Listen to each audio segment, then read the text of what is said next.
kepada PTPN untuk menghentikan berbagai aktivitas alih fungsi lahan di Puncak. Mau sampai kapan Pak Gani nyeboin kelakuan anak buahnya Bapak? Terimbas dari persoalan hulu, Bapak jangan senyum Bapak. Ayo kita datengin tuh korban banjir Pak, kayak apa rumahnya? Viral. Deddy Mulyadi, Abdul Hakim Merike Pitaloka geram atas alih fungsi lahan di Puncak. Banjir bandang di Puncak, berdampak pada 28 desa di 16 kecamatan, bahkan menyebabkan korban jiwa. Hal ini memicu kemarahan Gubernur Jabar, Deddy Mulyadi dan anggota Komisi 6 DPR RI, di antaranya Abdul Hakim Bafagi dan Rieke Diah Pitaloka.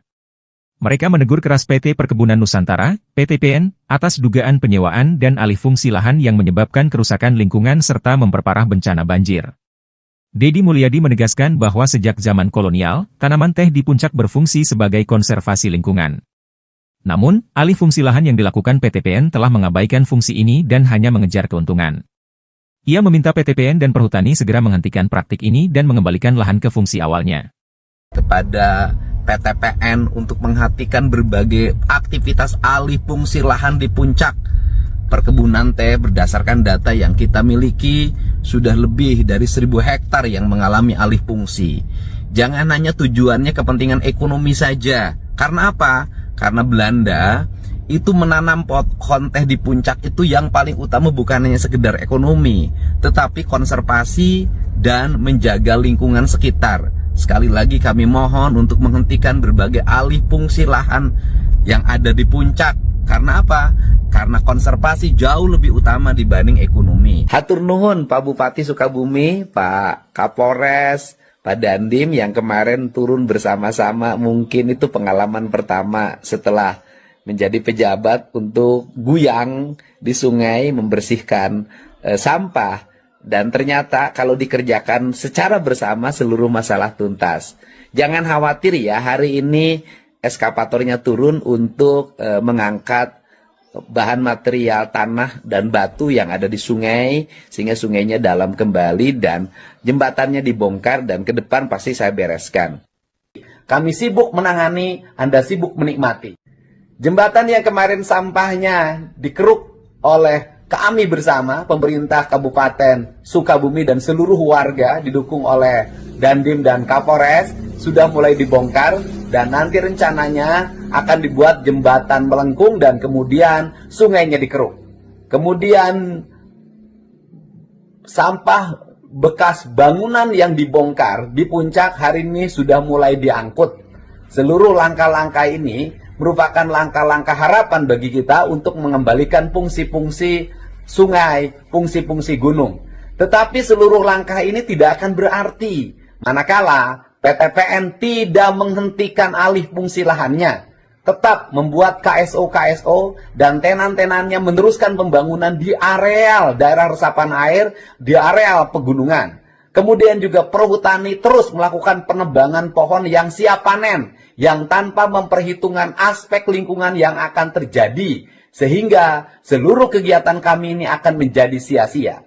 Dan selanjutnya adalah, mari kita berhitung bersama, berapa hasil dari sewa lahan tersebut, berapa triliun yang didapat. Berapa hasil dari penebangan pohon itu, berapa triliun yang didapat. Bandingkan dengan pengeluaran pemerintah Provinsi Jawa Barat, pemerintahan Kabupaten Bogor, pemerintahan Kabupaten Bekasi, pemerintahan Kabupaten Karawang, pemerintahan Kota Depok, pemerintahan Kota Bekasi, Kabupaten Cianjur, Kabupaten Bandung, Kota Bandung yang mengalami musibah akibat longsor, akibat banjir, kalau disatukan melebihi angka penjualan dan sewa dari tanah tersebut. Untuk itu saya harapkan pihak Perhutani dan PTPN, mari minggu depan kita duduk bersama, kita bikin rencana dan evaluasi yang tepat. Jangan sampai kita berjalan sendiri-sendiri. Kami sibuk menangani, Anda sibuk menikmati. Untuk itu, mari kita bangun langkah ini bersama. Kalau Anda semua berkomitmen demi bangsa, demi negara, demi masyarakat, dan demi lingkungan, saatnya kita menyadari akan tindakan yang kita lakukan, bahwa itu menimbulkan kerusakan lingkungan dan kerugian bagi masyarakat, bangsa, dan negara. Salam untuk semuanya, mari berubah. Hanya dengan berubah, kita hidup ini akan mendapatkan berkah. Abdul Hakim Bafagi menyoroti banyaknya lahan PTPN di Puncak yang disewakan secara ilegal. Menurutnya, alih fungsi ini meningkatkan risiko banjir dan merugikan masyarakat. Ia mendesak PTPN untuk mengungkap oknum-oknum yang terlibat dalam penyewaan lahan tersebut. Mau sampai kapan Pak Gani nyebokin kelakuan anak buahnya Bapak? Cebok-cebok mulu Bapak ini. Jadi kelakuan-kelakuan feodal-feodal seperti ini saya rasa masih ada di tubuh PTPN, Pak.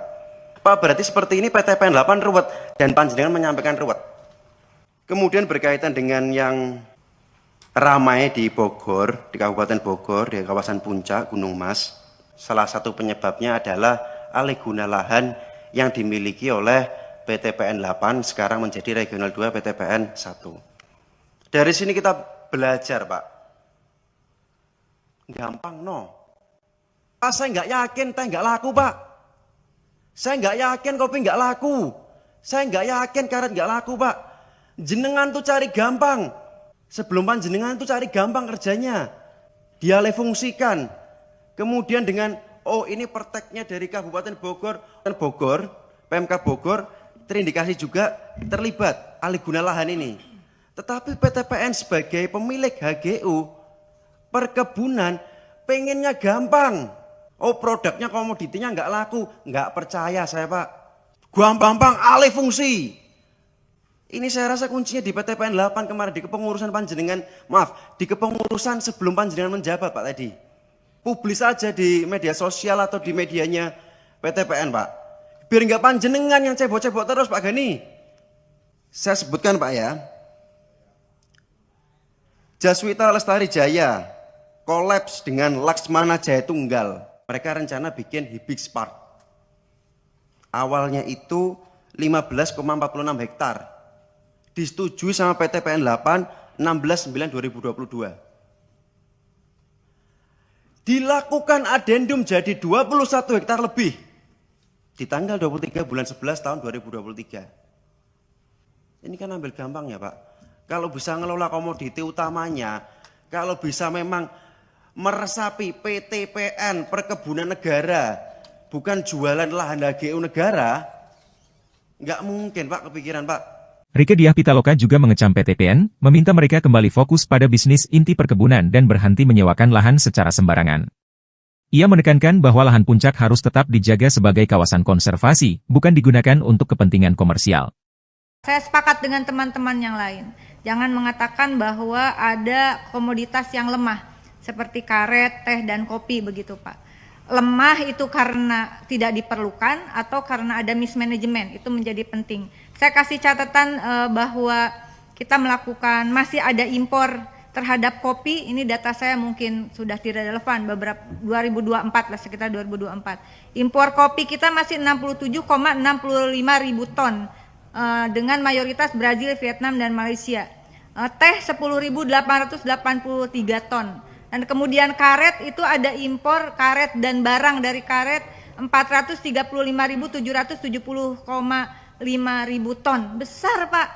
Jadi ini adalah ruang untuk memenuhi kebutuhan dalam negeri dengan pasar 270 juta jiwa. Komoditas baik kopi, karet, bahkan itu coklat, teh. Gak ada orang kita yang gak minum teh. Masih semua minum teh. Tapi apakah ada semacam quick response? Kan Bapak tahu, misalnya kita aja yang Komisi 6, siapa yang terdampak begitu. Tidak ada satupun, bahkan even Bapak pun tidak kontak kepada kami. Bantuan apa yang bisa diberikan pada saat bencana itu begitu cepat dan kita pontang-panting nyari bantuan untuk korban bencana di daerah Bekasi, Karawang. Kan persoalannya di atas, di hulu, Pak. Ketika Bapak tidak khusus untuk yang di Bogor, tapi seluruh aset PTPN yang ada di seluruh Indonesia yang sudah dikerjasamakan, analisis konstruksi yuridisnya, Pak, manakala bertentangan dengan produk hukum yang di atasnya, maka kontrak yang kerjasama itu batal demi hukum. Nggak usah takut, Pak. Pegangan kita hukum, orang ini negara hukum, nggak kelas ini, maaf, Pak. Teman-teman yang ada di PTPN, tadi Pak Hakim mengatakan, ini nggak mungkin terjadi penyewaan aset seperti ini tanpa ada keterlibatan orang dalam, Pak. Dengan sewa yang begitu murah misalnya, bayangin 170 juta per tahun untuk berhektar-hektar begitu. Ini kan kalaupun kerjasama, Pak, bukan nyewain lahan dong, Pak. Bagaimana ada Bapak sebagai investor, berapa keuntungannya? Bukan 5 tahun dilepas dengan harga segitu. Terakhir adalah kami mendesak pemantauan seluruh aset PTPN yang disesuaikan dengan tata ruang, tata wilayah nasional, termasuk Jawa Barat khususnya Pak.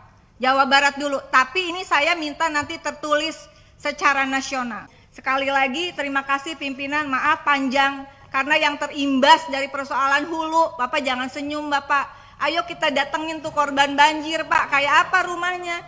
Ya kayak apa, enggak gitu Pak. Jadi saya mohon habis ini, termasuk rumah-rumah yang rusak. Berapa yang bisa dibantu? 1 rumah kayak 2 rumah kita bangun bareng-bareng, nggak apa-apa Pak. Apa pendapat kalian? Apakah PTPN harus bertanggung jawab atas banjir ini? Tulis komentar kalian di bawah. Jangan lupa like, komen, dan subscribe channel Komplek Viral untuk update berita terbaru dan viral lainnya biar nggak ketinggalan.